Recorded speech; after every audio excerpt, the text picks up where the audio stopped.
Yo morí en la calle hasta que Jesús me llamó por mi nombre. La noche en que Dios me encontró en la basura, la noche estaba helada y el suelo de concreto bajo mi cuerpo parecía burlarse de mi existencia. Ya no era un hombre, era una sombra sucia entre ratas y oscuridad. El mundo me había olvidado y tal vez Dios también. Tenía hambre, sed, frío y un grito atrapado en la garganta. ¿Alguien todavía me ve? En ese callejón inmundo, entre basura y silencio, algo me respondió. Y no era de este mundo. Mi nombre es Lucas, y antes de todo esto, yo era alguien. Tenía un empleo respetable en una multinacional, un buen salario, coche en la cochera y una familia hermosa. Débora, mi esposa, y Miguel, nuestro hijo de ojos curiosos y sonrisa que derretía cualquier orgullo. A los ojos de los demás, yo era un hombre exitoso. Por dentro, un castillo de naipes al borde del colapso. Todo comenzó pequeño, como la mayoría de los desastres. Un trago al final de la jornada para aliviar el estrés. Luego, otro. Pronto, los tragos llegaban incluso antes de que comenzara la jornada.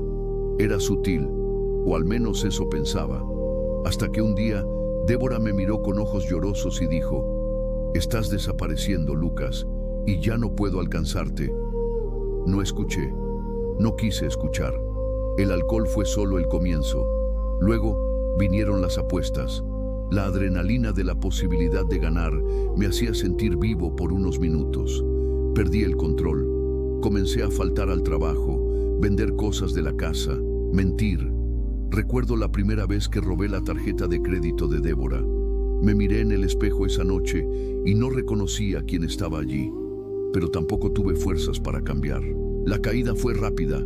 Perdí el empleo tras una discusión violenta con el gerente. Grité, rompí una mesa. Salí escoltado por guardias de seguridad, ebrio y riendo como un loco. La semana siguiente, Débora tomó a Miguel de la mano y salió. No gritó, no lloró, solo dijo: «Cuando decidas vivir, estaremos orando por ti».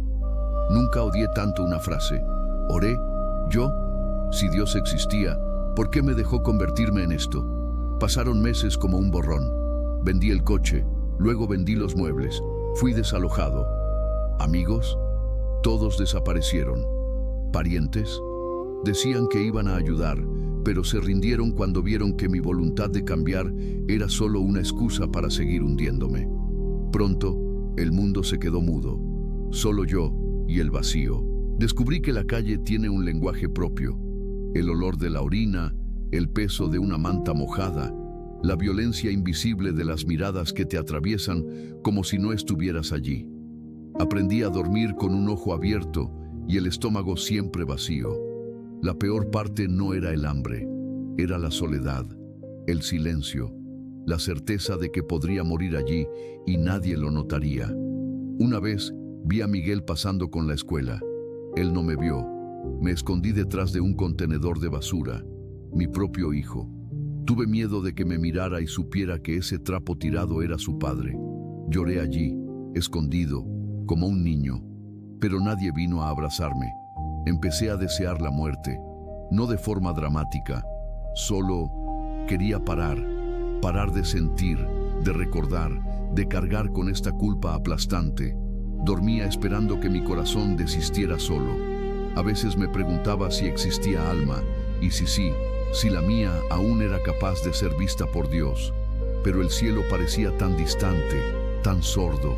Una madrugada, vi a un hombre muriendo de frío al otro lado de la acera. Solo un cuerpo rígido, encogido, con el rostro vuelto hacia la pared. La gente pasó junto a él como si fuera un saco de basura. Yo también pasé, y me di cuenta. Así era como el mundo me veía a mí. Fue allí donde comenzó el verdadero desespero. Cuando hasta el sufrimiento se convierte en rutina, ya no gritas más, te callas, y el silencio se convierte en una tumba. Esa noche, acostado entre cajas húmedas, hablé con la nada. Si todavía hay alguien allá arriba, escúchame, no quiero morir aquí, pero tampoco sé vivir. Ninguna voz respondió, solo el sonido del viento. Y aún así, Algo dentro de mí se movió, como si alguien hubiera escuchado, no con oídos, sino con misericordia. 2 días después de esa oración susurrada al viento, se acercó un hombre. Yo estaba sentado en el suelo de la plaza, mirando al vacío, con una botella vacía en las manos y un sabor amargo de nada en la boca. Se llamaba Samuel. Tenía una sonrisa tranquila y una Biblia gastada en las manos. El tipo de persona que desprecias cuando quieres seguir en el fondo. Se agachó, se puso a mi altura y dijo con voz serena: «Aún estás vivo, Lucas, y eso es señal de que Dios aún tiene algo contigo». Me reí, risa corta, sin dientes. ¿Cómo sabía mi nombre? «¿Me conoces?», pregunté desconfiado. «No, pero Dios te conoce y te mandó decir que Él aún te está esperando». Giré el rostro. No quería escuchar, pero esas palabras perforaron mi pecho como flechas. Nadie me llamaba Lucas desde hacía semanas. Yo era: «Oh, chico, hey, vagabundo, sal de frente». Pero en ese instante volví a ser alguien. Samuel volvió al día siguiente. Trajo una taza de café y un sándwich. No hizo preguntas, solo se quedó sentado allí, conmigo. Luego volvió al día siguiente, y al siguiente. Era como si su presencia limpiara el aire a mi alrededor. Por primera vez, alguien me veía sin asco, sin pena, sin prisa. En un sábado nublado, él me extendió la Biblia. Dudé. «Ya no soy digno de esto, amigo. He hecho cosas que ni yo puedo perdonar». Samuel no retrocedió. Solo abrió en Lucas 15 y leyó. Y levantándose, fue a su padre. Y cuando aún estaba lejos, lo vio su padre, y se movió de íntima compasión, y corriendo, se echó a su cuello y lo besó. Lucas 15:20. Mis ojos se llenaron de agua. Conocía esta historia, el hijo pródigo, pero nunca había sentido que me tragara de esa manera. Yo era él. Aún estaba lejos, pero había un padre viéndome de lejos, esperando mi regreso. Dios no está esperando que seas perfecto, solo quiere que te levantes. Las palabras siguieron resonando, y en esa madrugada, acostado bajo una lona rota, me levanté. No con las piernas, sino con el corazón. Me arrodillé sobre el concreto helado, solo, y por primera vez en años, hablé con Dios como hijo. «Padre, si el Señor aún me quiere, quiero volver. No tengo nada que dar, ni dignidad, ni promesas, solo un corazón roto. Pero, si todavía hay lugar en tu casa, llévame de vuelta». En ese momento, no escuché truenos, ni sentí viento, ni tuve visiones. Pero algo cambió, profundamente. Era como si una mano invisible sostuviera mi alma y dijera: «Ya no estás solo». A partir de esa oración, Samuel me llevó a un refugio cristiano. Era un centro de rehabilitación fundado por exdependientes. Nada lujoso, pero había algo allí que hacía toda la diferencia: esperanza. En la primera semana intenté escapar. La abstinencia era cruel y los gritos internos aún me atormentaban. Pero una noche desperté con las rodillas dobladas en el suelo de la sala de oración. Ni siquiera recordaba haber salido de la cama. Estaba llorando y en mi pecho una presencia, fuerte, dulce, inevitable. Jesús estaba allí, no como una idea, no como un personaje de libro, sino como alguien real, como alguien que siempre había estado esperando detrás de la puerta de mi corazón y ahora entraba con autoridad y ternura. No fue una visión, fue más real que eso. Era como si él dijera: «Siempre has sido mío y vine a buscarte». Esa noche entregué mi vida a él, por completo, sin negociar, sin esconder heridas. Era todo o nada, y él me aceptó tal como estaba.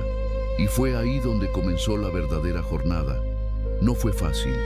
El camino de la sanación no es una carretera recta. Es un sendero con espinas, cuestas, tropiezos y días oscuros. Pero ahora ya no caminaba solo. Jesús caminaba conmigo y a veces me cargaba. En el refugio comencé a redescubrir quién era. No el profesional que vestía traje y llevaba estatus, sino el hombre que Dios soñó antes de que naciera. un hijo, un rescatado. Hubo días en que pensé en rendirme, en que la vergüenza golpeaba la puerta con fuerza. Cuando leía la Biblia, a veces lloraba sin entender por qué. Era como si mi alma estuviera lavando el barro de años de pecado. Samuel me visitaba siempre. Decía, la buena obra que Dios comenzó en ti, Él mismo la terminará. Y citaba, aquel que comenzó la buena obra en vosotros, la perfeccionará hasta el día de Jesucristo. Filipenses 1:6. Poco a poco, comencé a servir dentro del refugio. Lavaba platos, organizaba la ropa, ayudaba en las reuniones. Nada grandioso, pero cada pequeño acto era un ladrillo reconstruyendo mi carácter. 2 meses después, escribí una carta a Débora. No pedí que volviera, solo pedí perdón. Dije que ahora estaba en manos de Cristo, que no sabía lo que el futuro reservaba, pero que, por primera vez, mi corazón estaba en paz. Ella respondió, corta, pero firme. Estoy orando con Miguel todos los días. Dios es fiel. Sigue, no pares. Leí eso como una promesa del cielo. 4 meses después, Débora vino a visitarme al refugio. Entró en la capilla donde estaba arrodillado y me miró como quien ve un alma viva por primera vez. Lloramos sin palabras. Y allí, en esa pequeña sala de oración, sin ningún plan elaborado, se arrodilló a mi lado y oró conmigo. Gracias, Jesús. Has devuelto al hombre que amaba y lo has devuelto renovado. Miguel me abrazó días después. Sus bracitos rodearon mi cuello como una cadena hecha de perdón. Hoy continúo en rehabilitación, pero ya soy voluntario en misiones en las calles. Llevo café, pan, pero sobre todo llevo esperanza. Y digo, con convicción en la mirada, conozco a un Dios que encuentra hijos incluso en medio de la basura. No soy perfecto, pero soy redimido. Si has llegado hasta aquí, tal vez estés cargando algo que nadie más ve. Tal vez estés luchando en silencio, sonriendo por fuera, pero gritando por dentro. O tal vez, como yo estuve un día, ya hayas desistido de intentar, de amar, de creer, de vivir. Pero escucha esto, por favor. Todavía estás vivo, y eso significa que Dios todavía tiene algo contigo. No importa cuán lejos hayas ido, no importa lo que hayas hecho, cuánto te hayas alejado o cuántas veces hayas caído. Jesús no se asusta con tu pasado. Él ya lo ha visto todo, y aún así te ama profundamente. Él dejó las 99 ovejas para buscar a la que se perdió. Perdona a la mujer sorprendida en adulterio. Tocó al leproso, comió con pecadores, lloró con los afligidos, y te está llamando ahora. Venid a mí, todos los que estáis cansados y agobiados, y yo os haré descansar. Mateo 11:28. ¿Estás cansado, agobiado, perdido? Entonces cierra los ojos por un instante y solo di con el corazón, Jesús, si todavía me quieres, quiero volver. Tómame como estoy, sálvame, sáname, transfórmame. No necesitas ser perfecto, solo sincero. Soy prueba viva de que Él escucha, de que Él restaura, de que Él no se rinde. Si has hecho esta oración, aunque sea en voz baja, incluso entre lágrimas, debes saber, los cielos se han movido por ti ahora. Ya no estás solo. Deja en los comentarios, acepto a Jesús, o simplemente, ora por mí. Vamos a orar por ti. Vamos a caminar contigo, porque tu historia no ha terminado. De hecho, apenas está comenzando.